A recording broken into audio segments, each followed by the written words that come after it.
I feel like right now it's super high, the carjackings and all. Like, what's going on? I mean, DC, man, it's just you know, it's a young world, man, and you know, everybody after it. They after them dollars, man. You know, carjackings, man. They can sell them cars, they can sell the parts, they can sell the rims, the seats, the leather. You know. You've been hearing about the carjacking? Come on, man. I'm from DC. Okay. You know what I'm saying? I watch the news every day with my daughter. I watch the news. This the first time we reached 100 homicides this early since 2003. We had 300 and something carjackings now in the month of June. So I keep up with the news. The thing for me not being from DC is, how does this happen when our president of our country is like 5 blocks away, if that? And how does this happen? And we got like 9 different police. We got DC police, federal police. Yeah, but how did this happen? Police, underground United cities, States, police. It has to be all the technology is aimed that way. So, like, how does this happen? I mean, I don't know, man. Like, that president, that is just a facade, man. You know what I'm saying? Like, the president live in DC and do business in DC, but you know, DC run DC, the streets run DC, man. Has there ever been a time where the president or higher up comes like to the hood or something and talk to, like, I guess the king of the hood or something like that? Barack, like, yo, Barack, the only person I seen come to the hood and talk to violence interrupters. That's what they call them, violence interrupters. Okay. So basically, like, the government give like grants and loans to like people who with, I ain't gonna say power, but influence, yeah. Influence, street influence. Influence, and they get them grants and loans, and what they do is they come around the hood and they provide summer jobs for the kids, anything to get them out the streets and stuff like that. But actually seeing the president, the mayor, do it sometimes, but actually seeing the president, I only seen Barack do it. I never seen no president before him or after him do it. You think they scared to come? Absolutely. I mean, well, I wouldn't say scared because you got top Secret Service security with you, so I wouldn't say scared. I just feel like they don't care. They don't care. You know, I'm a president, man. I make money being a president. I want to make laws, and I don't give a f about what y'all got going on. Do that make you upset though, that you feel like they don't care about the hood? I'm gonna be honest, man. It might sound insensitive to say this, man, but I'm at an age where they've been saying f us. So does it upset me at this age? It don't. I just try to do right by my kids, man, because it been f us. It been f us. So I just try to do right by my kids and be the best father I can be, and that's it. What was that like? I heard that that you went and got sole custody. No, I didn't get sole custody. So my baby mother passed away in 2010. My baby mother was raised by her grandmother, which meant that my daughter would have been raised by her great-grandmother. So her great-grandmother, when they was cleaning out her apartment after she passed away, because I was under the impression that another dude was her father. You know, I was messing with my baby mother, but she had a boyfriend. Understood. So when you was the side dude? I was the side nigga. Okay. I tell my daughter that all the time. Don't get mad at me, I was the side nigga. Oh, you keep it real? Yeah, I keep it real. Okay. So when they went to go clean up her apartment, they found my baby mother diary, and I guess she left in the diary like, you know, I know Trel is my daughter's real father. I don't know what to do. It hurts. Blah, blah, blah, blah. So that's how you know? That's how I found out. So my mother called me. Mind you, my baby mother had already passed. But you was locked up at this time? Nah. Oh, you was out? I wasn't locked up. I just, you know, I was a side nigga. So, you know what I'm saying? You didn't really care? She passed away. Did you kiss her in the mouth? Absolutely. Okay, you did. Yeah, okay. I did. All right. Just want to make sure what kind of side person you was. I kissed her in the mouth. I kissed her in the mouth. Because that's a different type of side person when you kiss a girl in the mouth. But I'm I know, now that I look back on it, I shouldn't have been kissing her in the mouth because she had a boyfriend. Okay, yeah. But I'm just nasty. Like, okay, that's fine. right. You got to think I was 16 when I met her. My daughter was born, I was 17 years old. Understood. I was a kid. Gotcha. But, so we took the test and all that, and you know, my daughter's great-grandmother was like, look, I raised Taisha. I can't. Another one. Yeah, I can't. You know what I'm saying? So I was like, man, I had to put my big boy britches on. I went from having no kids to a 3-year-old. My mother handed me my daughter like this, and I was just like, man, I don't know what to do. I don't change Pampers. I don't make bottles. I don't know how to do baby homework or nothing. I'm just staring at her, and I had her ever since then. But I always had help. You know what I'm saying? I always had help. So like girlfriends and stuff? Keep it real. No, my mother. Oh, your mom's. Okay, I got I always had help with my mother. But my daughter got to the age where she said, I want to live with you, Dad. So I ain't go to court and get sole custody or nothing like that. Okay, got you. She lived with me full time now. And how did that change you? It changed me.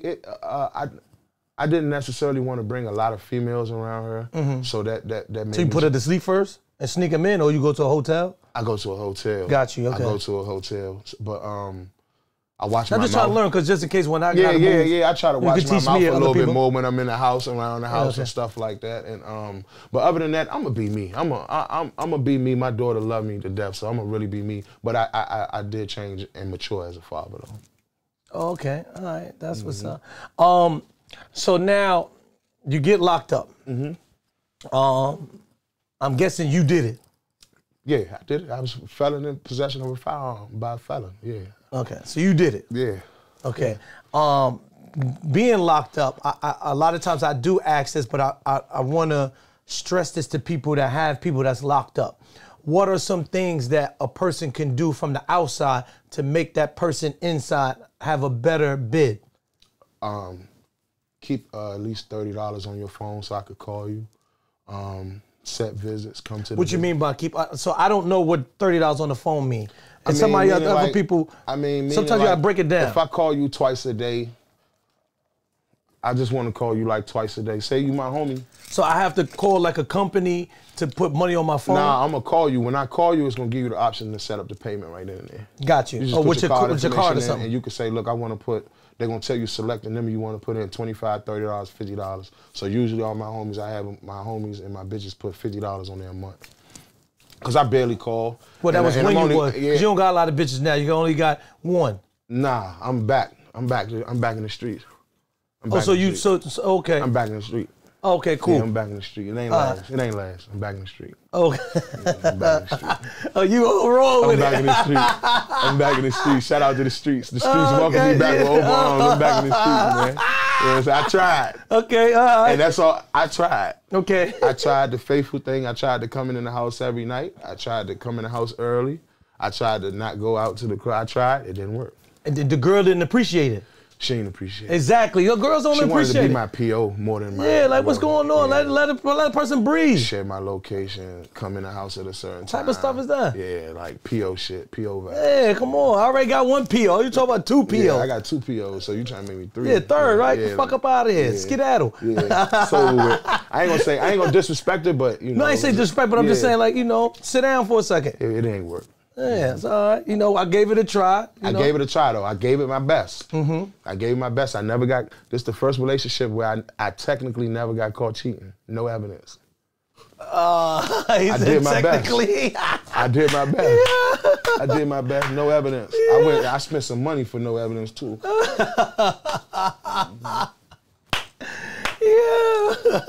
All right, so let's go back to the phone, right? Yeah. So now, put the money on the phone. So phone calls. Yeah. Very important. Yeah. What else? You could come visit. You know, you could come visit. Is visits like very imperative? I mean, it takes, if I'm locked up and you coming to see me for an hour, I know that I'm not mentally locked up. I'm coming to see you, having fun. I get to see what clothes you got on, you know. What you wearing. And, you know, we ain't being recorded when we visit, so we could talk, you know, so the visits is very, very important. Oh, because I had a cousin that was locked up, and he was locked up for quite some time. I went to see him maybe 2 or 3 times, but the times I went, I felt scared. I'm like, maybe I did some dumb shit, and they're going to keep me in here. Like, I just, that was and I don't know if I fucked up. I hear the stigma or it's bad luck to visit people in jail. I feel as though that's just people's excuses to not want to support the struggle. You got to support the struggle, man, because a lot of these dudes that's locked up is the dudes that's holding down the blocks, the ones who's securing and making sure the old lady get her groceries in the house, making sure the kids got ones for the ice cream trucks. That's all the hustlers and the shooters. They locked up. You gotta support them. You're never supposed to turn your back on the dudes that go home, that get locked up, because they was holding you down when they was on the street. You felt safe. I'm the reason why you hang outside all night. As soon as you got locked up, they said, oh, damn, bro, ain't been coming outside. You got locked up, bro, when you come outside. So you got to take care of us, because we're going to take care of everybody. Oh, okay.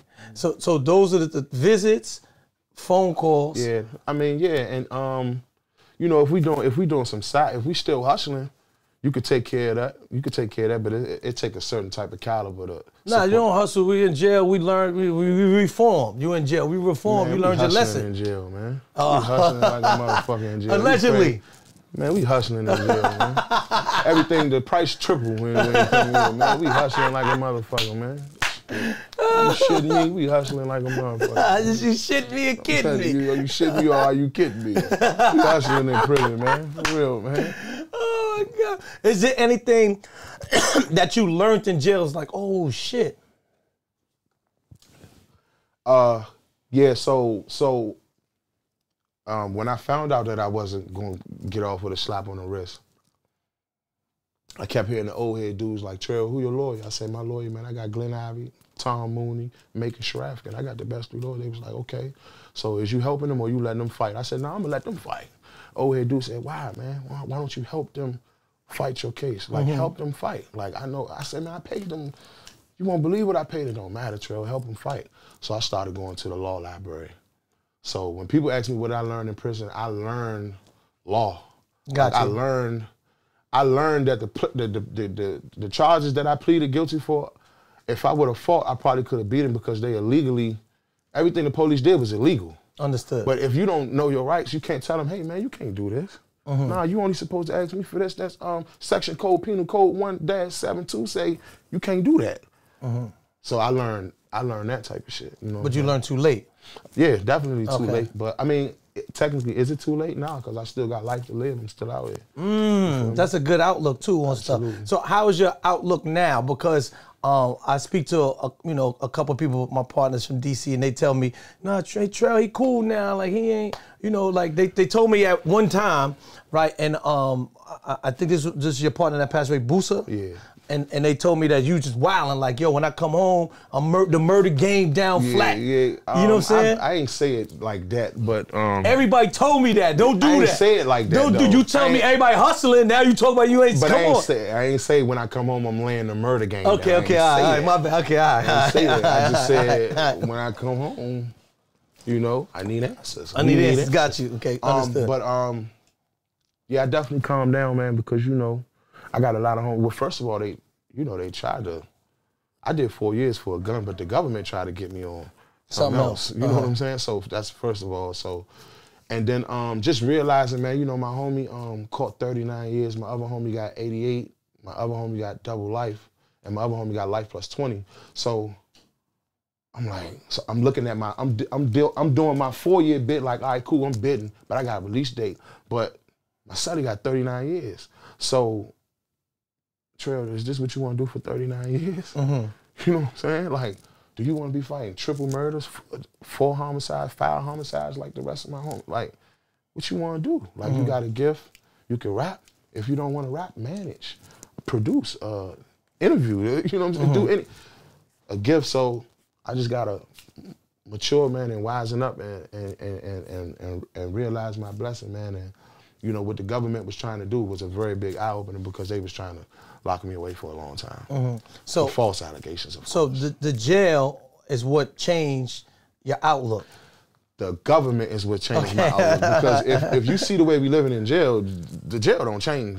I mean, I tell people all the time in jail I could do anything I want except drive a car. I could do anything I want in jail. Anything. Fuck, do drugs, smoke, gamble, shoot dice. Allegedly. Nah, I mean, I'm being real. They know. You know what I'm saying? I can do anything I want except drive a car. So jail didn't change me. The government, prosecution, detectives, prosecutors, judges, those are the ones who I'm looking at. I'm like, I see what y'all doing. I see what y'all doing. This is the #1 way to get niggas off the street for life. You know what I'm saying? So that's what changed the jail didn't change me because jail was like home. The government is what opened my eyes. Wow. That right there is like hit me too. He's like, jail is like home. Because I don't never want jail to be home for me. I like apartment 5H. You know what I'm saying? I feel you. But listen, man, I done been locked up with dudes with vehicular manslaughter, man. Looking at his phone and accidentally ran somebody over and get locked up and he got to do 4 years. So you don't have to be purposely committing crimes to go to prison. I tell people that all the time. But if you do have to go to prison, how would you want to live? You know what I'm saying? You want to be in there jacking off 4 or 5 times a day? Or you want to pay Miss Williams, man? Come sit down for a minute. Paying Miss Williams, man. For real, man. And Miss Williams get knocked down. I'm paying Miss Williams, man. You know what I'm saying? They going to start calling me Mr. Williams in this motherfucker, man. For real, man. For real, man. So, I mean, so now I told you I have some partners in DC, right? And a lot of times I DJ a lot of parties and things like that. And I always be saying, I say, yeah, DMV, and they be like, no, we not DMV. DC, yeah. Okay, if you in DC, just say DC. Okay, all right. So, if you in DC, so just why say is DC. that? Because we DMV is you know. I'm at an age, and they say no, DC is DC. We not DMV. I'm at an age now where I'm more mature about it. I understand it, so it doesn't affect me the same way. When I was younger, yeah, I used to say, don't say I'm from the DMV, because you got to think it's real Washington. Like, you wouldn't want to be, like, what do they call Jersey and New York or something else, the tri-state area or something? Yeah. So what do they say? Yeah, DJ Self from the tri-state area. You'll be like, no, because I'm from Brooklyn. So yeah, when they say, where you from? We don't say we from New York. We say we from Brooklyn. That's what I'm saying. Okay, but if somebody introduced you and said, from the tri-state area, you'll feel some type of way. Okay, I got you know what I'm saying? So real Washingtonians just, you know, man, Washingtonians, man, we fucked up. Okay. We fucked up, first of all. So when I was young, I didn't want to be associated with the DMV either. But when I started traveling, like when I started getting further in my rap career, I'd be out of town, let's say Vegas or California. And I might be in California, I might meet a couple. I'm like, hey, where y'all from? Oh, we're from DC. I'd be like, oh, really? I'm from Northeast. Where you from? They'd be like, oh, well, we live in Alexandria area. Silver Springs or yeah, something. Okay. And I'd be like, oh, you from Virginia. But when you out of town, you just say DC. Say DC, gotcha. So the more I started noticing that, I just stopped being so mad at every little thing. Like, you know, everybody go out of town, they say they from DC. Even though they not from DC, they just say it. Because it's the cool thing to say. You know what I'm saying? So name some parts of DC, because I have some partners in, I think it's called Trinidad, something like that. Okay, so they close to me. Yeah, so what's the parts of DC? Because I'm telling you, I go to DC, we see the Capitol, the Monument, the White House. Trinidad is a hood in Georgia Avenue or something like that. Georgia Avenue, that's uptown. Okay. Georgia Avenue, that's uptown. That's Northwest by Howard University. Howard, Howard, yeah, all that's uptown. Okay. Trinidad is in Northeast. You got Berry Farms. That's Southeast. Okay. You know what I'm saying? You got Southwest. So we only got 4. You know DC small as a motherfucker. So what's the parts of DC? Northeast, Northwest, Southeast, Southwest. What is it called? Simpleton City or something? Simple City. Simple That's City. a hood in Southeast. Okay. That's a hood in Southeast. I want to shout out the hoods because Simple City is a hood in Southeast, a well-known, very dangerous hood in Southeast. Absolutely. Very dangerous. Absolutely. Trinidad is like an open air drug market. Like when you hear about the shit that was going on in the 80s and all that, them areas, Trinidad, the Orleans and all them, they was real heavy in the cocaine market, real heavy. Uptown too, Georgia Avenue, all them, they was real heavy in the cocaine market. Okay. Now, there was a time that you and Shot Glizzy was at odds, but now you guys are cool. Yeah, nah, that's my dog, that's my homie. Yeah. So is that hard to have issues with, I guess, another popular person that's from your same city? Because I got to move around. You say, is it hard? Yeah. I don't believe it's hard. I believe it's what you make it. You know what I'm saying? I felt like the situation with me and Shy, like, it was over disagreements. You know what I'm saying? It wasn't no East Street beefing with 37. Shy from 37, I'm from East Street. East Street and 37 never had beef. You know what I'm saying? It was a situation where I asked Shy for a verse, he took too long. So when he asked me for a verse, I took too long. Got you. You know what I'm saying? Like I said, we fucked up. Okay. So when that happened, that's when the diss songs came in. But I don't record diss songs. I don't do diss songs. I consider that as evidence. So I don't do diss songs. So that's where the issues came about. And some big homies got us together and was like, look, man, ain't been no bloodshed. Let's cut it out. Like, y'all really getting big and like, you know, the children is getting involved. You had the kids who wanted to wear Slutty Boy shirts. You had kids who wanted to wear Glizzy Gang shirts and fights, stabbings, and shit like that. So and I really like Slutty. I like that. I love that. Yeah. You know, we was going crazy. You know, we was going crazy. Yeah, because that's kind of, I should be down. I started that tongue in the butt and all that shit. I started that shit. Okay. Yeah. Gates, know, shout out my nigga Gates, that's my homie. But Gates, know, I'm the first one who became public and was talking about eating ass, man. When niggas was lying, saying they don't eat pussy and eat ass, I said, man, you niggas is lying, man. Ain't no way you ain't eat no good box and slip up on no ass, man. For real, man. I slipped up on some ass a couple times. That's how I discovered the ass. Okay, I slipped up on mistake. it. But you know what I'm saying? But niggas be lying, man. But you know Oh my God. Yeah, I fuck with you. Come on, man. I'm gonna keep it 100, man. You know that. Oh my God. You are the honorary member of the Creep Squad, man. Yeah. I would have been in that squad, man. I peeped what y'all had going on. You know the men out the feds and out the jail, they love all that love and hip hop. You know, they live for that. Quiet on the tip when that shit come on. So I was saying all the Gwen and the Creep Squad, and I was just sitting there, I said, man, these niggas is crazy, man. That's you know me, what I'm saying? But yeah, I remember, so, but you know, I started that shit, man. I'm the original Slutty Boy. Raw too? Sushi? Raw. I got raw sex tattoo on me when I was 15, 14, 15. How old was I when I got this? Yeah, I was young when I got this shit, man. Come on, man. I'm just keeping it 100. I just say what they afraid to say. Do you got pics, or it's like anybody could get it? No. You not wait. Okay. I got pics. You got pics. I got pics. Like, you can't run up and everything. Okay. You know what I'm saying? I got pics. You know what I'm saying? I got pics. So maybe you could teach me my creeping and stuff, right? So, like, how is that? Like, because I'm the type that I like who like me. You know what I'm saying? So so I don't got to brain wrestle and all that stuff and worry about, you know. Yeah, so I'm kind of you go after or you? Nah, I'm kind of sort of I'm like same. the like the little fly stuff. I just waiting for them to come. I ain't gonna lie. I'm gonna keep it 100. I gotta keep it 100. I'm probably gonna hit some backlash for this. I'm gonna keep it 100. The only ones that I go after is bitches I don't know at all, like on Explore page. I go at bitches like I never met, never seen, or something like that. Oh, so you be looking in the DMs? No, Explore page. Like, I just go on Explore page, I see a random bitch and I love myself, so I try myself. I see a bitch from California, Tampa, whatever. I never seen her before. She on Explore page. I try her. But how do you get to it? Let me try her. You just like mad pictures? That's what I say. You I don't like mad pictures. I just DM her. Man, what's up? She don't respond fast enough. I might put her on my story, man. Somebody tell this bitch check her DM. You know? And then you fly him out? I'm flying in. Oh, you flying? You going to their city? I like to go to their city because, you know, they think rappers are scared and all that goofy shit. So I fly out. I come to these whole city and everything. Yeah? Yeah.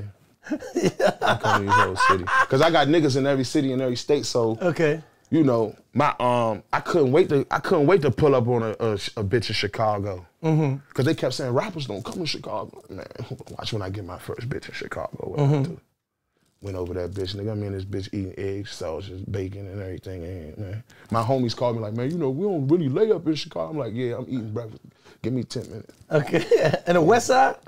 I ain't gonna say what side I was on. Okay. But I was in the trenches though, for sure. Okay. Rest in peace, Jay Money, man. Jay Money came and picked me up. Him, Tonio, Boss Top and them, they came and picked me up, man. Yeah. Oh, because one time I went to Chicago recently and I found myself on the West Side. I got some bitches out west though. And I went to eat somewhere and the lady who owned the restaurant, she was like, I don't know if you really want to eat in here. Maybe you should take your stuff to go. Right. And I was like, nah, bitch, I ain't say bitch though. But I was like, nah, I want to sit and eat. And I sat and ate, took a picture, all that. I ain't eat long though. You know, I ate my shit and got the fuck up out of there. Absolutely. You know what I'm saying? Absolutely. Out west is cool, man. They really on money time. And I'm not gonna say that they ain't getting it in out west, but like, you know, I would have understood it if you was on the south side and she told you that, but you know.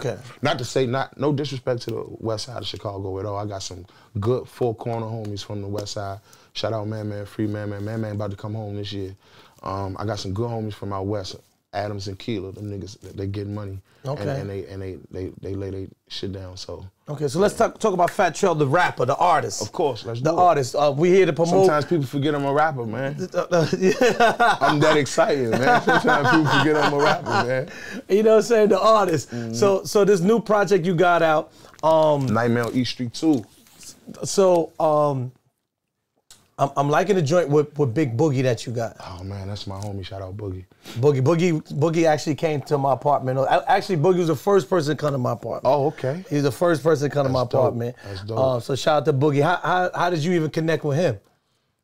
Boogie's like new, little young boy. I'm on my phone. I was locked up on my phone. I'm on the phone, just going through my DMs and shit, and he started following my page. I ain't paying no attention. Mind you, I ain't know who Big Boogie was. So I seen the page. I see it got a blue check. I'm like, okay, cool. He DM me like, man, is this really you or somebody running your page? I'm like, this me, bro. What's up? He was like, FaceTime me. I FaceTime him. He was like, bro. That bitch going on. He in the living room. He like, bro. You know, he's showing all his homies. It's him. It's him. So we on FaceTime and shit. And we just started picking each other's brain. He like, look, I'm from Memphis. I fuck with you. I've been a fan since back then, and you know, I fuck with you. And he was like, look, I want to sing you some records. I just want your opinion on some of my music. Just tell me how I feel, how I sound. I'm like, cool. I'm like, shit, I got some unreleased shit too. I'm gonna sing you. Let's swap records. Like this when you was out? Nah, I'm locked up. Okay. So we talking through. I'm on an iPhone though. You know what I'm saying? I sent him some records, he sent me some records. And that's how the relationship started. We just sending each other records. We sending each other records. I'm just hearing this shit. I'm like, damn, bro, hard. So I go on YouTube to see his videos and shit. I see like, oh, he got a huge female following. Yes. Kind of, sort of like me, you know what I'm saying? So I'm like, okay, cool. And then the rest was history. I came home, we linked up, did some records, you know what I'm saying? And the rest was history. What's your favorite joint on this project? My favorite record on this project might be Ambition with Honcho from Atlanta. Okay. Yeah. Shout out Honcho. Why is that? Just the way, you know, I'm a hood nigga at heart, man, first and foremost. And I think like the way me and Honcho met and how the record came about, it was so raw and authentic. Like, that's why it's my favorite record. Like I pulled up, I'm like, yeah, bro, I'm outside. He like, nah, let me know when you like 1 minute away so I can already be outside. I'm like, all right, so I'm like, he probably gonna have like him and his niggas out there making sure I'm good, which I respect. He came out that bitch by himself with a stick, like, yeah, nah, park right here. All right, bet, you good, come on, let's go. I'm like, damn, all right, bet. So I'm like, all right, bet, it's my type of nigga right here, you know what I'm saying? So bet. We get in the studio, and you know me, man, I'm a drinker, man, so I'm like, shit, man, where the lean at? You know what I'm saying? He like, say no more, made a call, lean pulled right up. All right, bet. Put the beat on. And I go in the booth, he like, man, you mind if I go in there with you? I'm like, nah, come on. And we literally sat, like, if that was the mic, I sat first and did the hook and did my verse. And then once I stood up, he sat down and did his verse. We did it right then and there. Like, literally right then and there. No breaks, no. What would you think was his purpose in doing that? Just being a real nigga, you know what I'm saying? Like, okay, so me growing up, Rick Ross was my favorite rapper. Ross, Gucci, and Wayne. If Rick Ross would have allowed me to sit in the booth while he recorded, I would have fucking loved it. You know what I'm saying? A part of me wouldn't have asked, but I would have wanted to. Understood. I respect and love Honcho for even asking, because I think at his age, my pride wouldn't have, you get what I'm saying? Even though that's something that I would have wanted to do. I just respected him for asking. And then once we sat down and got it done, it was just like, and now we got like more records. We kept putting up on each other in the studio, so we got more records, man, coming, man. Shout out Honcho. So that's probably why that's my favorite record. And it's a hard record. It's real trap shit. We from the trenches, and we talking trench talk. So I think some people may not know, or they do know, that you were a part of the original MMG movement. Yeah, of course. Yeah. And what happened with that? I don't think anything necessarily happened. It's just like, you know, once the business aspect was done.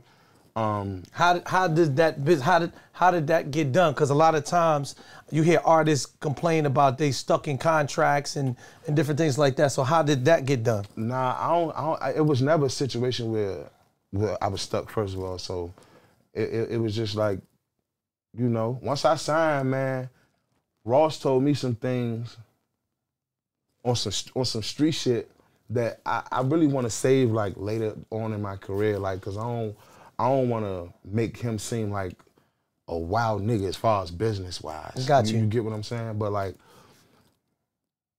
it was never about the contract. MMG, me, I can't speak for Wale, Meek, Styling and all that. Me, it was never about the contract. It was never about the contract. You know what I'm saying? I'm making music with my favorite rapper. I don't give a fuck if I put out 5 albums. I don't give a fuck if I don't put out an album. Gotcha. I'm MMG to the death. So outside of contracts, like I tell people all the time, I still got a key to one of Ross's cribs.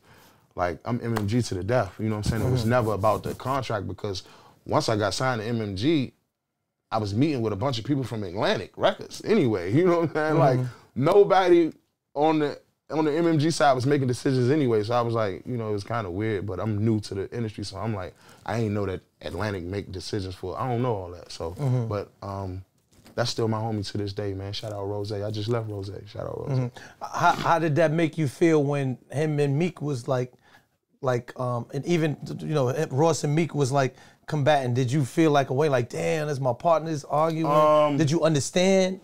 I didn't really know why. You know what I'm saying? So I was locked up for a lot of that shit. I didn't really know why. I was just at a point where I'm hoping that they fix it. You know what I'm saying? Because it's always weird, like, I might be at MGM gambling with Meek.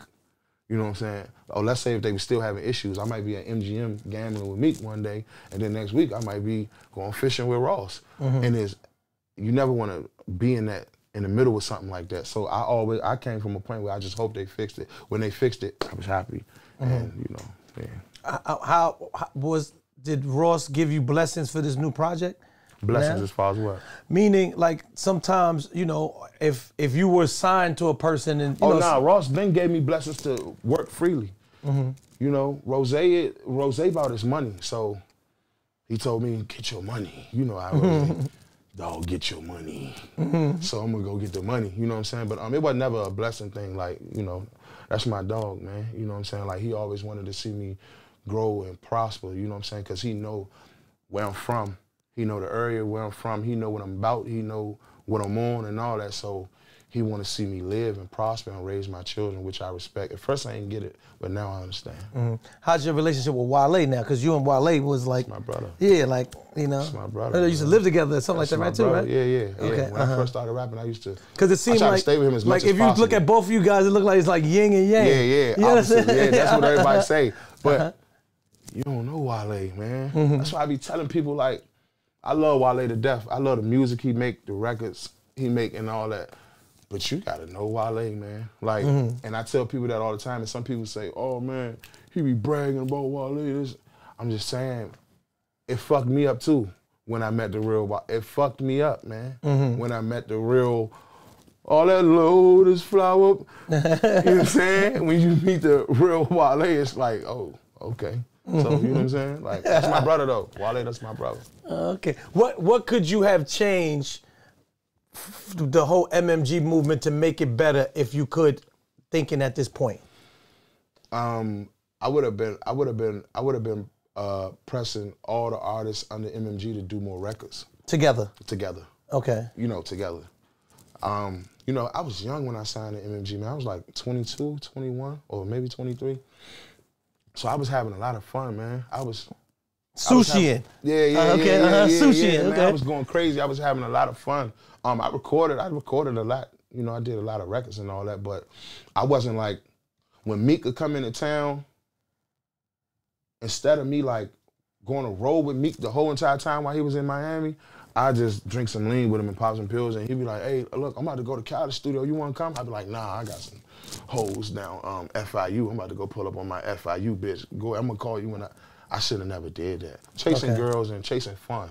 You know what I'm saying? Chasing yacht parties and jet skis when Khaled and Meek and Migos and all these niggas was down there working, and I was just, you feel me? Like once Ross gave me the key to Miami, I took the key and went all the wrong places with it. You know what I'm saying? What's something that I don't want you to incriminate yourself, meaning criminally wise, but I'm talking about like what's something that you did that like that? This is what I definitely shouldn't have done. I did this and I shouldn't have done it. I don't think it was anything that I did that I shouldn't have done. So let me say this, right? So I did hear a story. I was pulling up and shooting videos. I was shooting videos in places, and Ross was like, it's gangster, you went around there. Like, I don't even go around there. No, I heard a story, right? This is a story I heard. And tell me how true this story is. And with this story, I feel like you fucked up. Well, I'm gonna tell you, right? So I heard a story where you at Ross' crib, right? And you had like 4 or 5 bitches at Ross' crib. Did this just unclear in your mind? I had 4 or 5 bitches at Ross' crib. Plenty of times. Yeah. So. Okay, cool. But this, talk your shit. Nah, I'm just saying. But this particular time, I think you had like 2 or 3 bitches. You was knocking them down. Right? I did that all the time too. You did that a lot of times, right? Yeah. But this particular time, right? I think like you did something that ain't a slutty boy type thing or a creep squad type shit, right? What? I'm gonna tell you. So I heard you did like I call this the I'm trying to think of a word that I call it. Oh, this nigga did this type shit. So let me tell you. What you I'm hear, gonna tell you. So now, let's say 5 bitches. I guess 4 or 5 bitches. You took 2 bitches and creeped off in the room and closed the door. You understand what I'm saying? Like, if you gonna get busy, let nobody in the room. Yeah, if you gonna get busy, you get busy. Like, you know, it's get busy. You understand what I'm saying? Like, why would you like hide and close the door? Nah. You never did that. Nah, I never did. So if it was 5 bitches, you killed the 5 bitches and out in the open. Out in the open, like it's multiple rooms in Ross' house. I understand. So you will, but I never. I'm gonna keep it 100 with you. Please. I'm gonna keep it 100 with you. Please. There's only one female on this earth who Rose asked me about, and I was like, nah, not her. One. That's female. Your personal. It was my personal. Yeah, your personal. It's fine to have a personal. Yeah. Ain't nothing wrong having a personal. But that story, I don't recall that. I don't recall like shutting the door like, nah, these my bitches. Like, nah, we always shared bitches and like, that's nothing. Now there was a situation where. You sure? I'm positive. Come on, I'm keeping it 100. Okay. Now listen, I'm about to tell you some shit don't nobody know. Okay. There was a situation where I bought 3 bitches to Ross' crib. They all was from DC. And let's say we're gonna say the red one. He was like, I thought Ross was asleep. Okay. Right? So I'm telling the bitches, y'all be quiet. Because Ross let me invite bitches over his crib, but sometimes when I bring more than one, he always tell me like, how can you watch 3 bitches? You know, I agree with that. You cannot. Yes, everything. Jewelry, yes, you can. Laying around, and Ross the type like he'll leave all his jewelry downstairs. Like he not to put his jewelry up in a safe type nigga. All his keys to his cars be downstairs on the kitchen. You can't watch them all. Right. So I call myself sneaking these bitches in here, right? So I'm sneaking them in. I swear to God, I thought Ross was asleep. When I walk the bitches in the house, I look up here on the banister like this. Look at in his shorts and his slippers like this, right? So I'm like, oh damn. Fat boy, this such and such in red.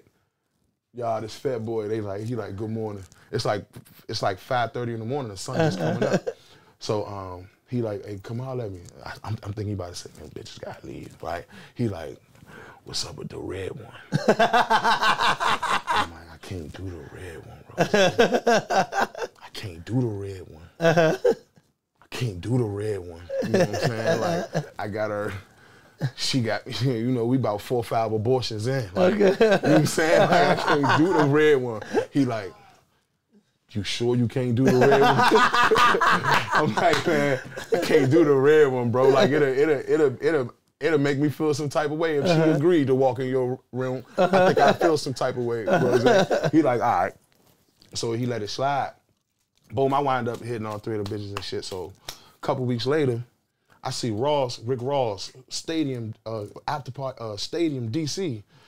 I'm sitting here thinking that, you know, I'm from DC, I know all the promoters. So I'm looking at the night that he booked. I'm like, damn, I know them niggas ain't got enough money to book Rose. You know what I'm saying? So I'm like, the fuck is up? So he called me, he like, yeah, I'm coming to DC. I'm like, yeah, I seen it. I come to DC. He like, come on, nigga, we finna go shopping. So boom, we go shopping and shit. We going shopping and shit. So he get in the club. Now this specific club, red in there. But this club, I got about, how I feel about red, I got about 4 or 5 of them in there, how I feel about red. So now I'm in my city, right? So I'm in the club and my other bitch was was doing too much that night. Like, basically, I couldn't keep my eyes on Red. And she fell right over there in Rose's lap, man. So he like, and I had so much going on, I'm like, go ahead. Fuck it, right? Okay. Go ahead, man. So later on that night, we leave the club. I never forget John Wall was in them and all that. Matter of fact, the club had closed at 3 a.m. and they kept it open. Me, Ross, John Wall, and us, and they kept it open. So